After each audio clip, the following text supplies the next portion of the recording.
Hello, in this video I'm gonna show you how you can remove the memory card from Samsung Galaxy M55 5G. In order to take out the microSD card, we need to open the SIM slot, which is of course, which can be done by using the pin that is included inside the box. Now on the left side we will find the slot for the SIM cards and the memory card.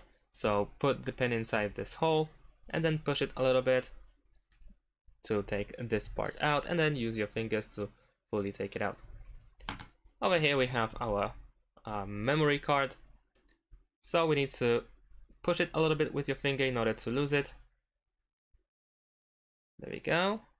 Well, it actually is harder than I thought, but there we go, we can take it out anyway.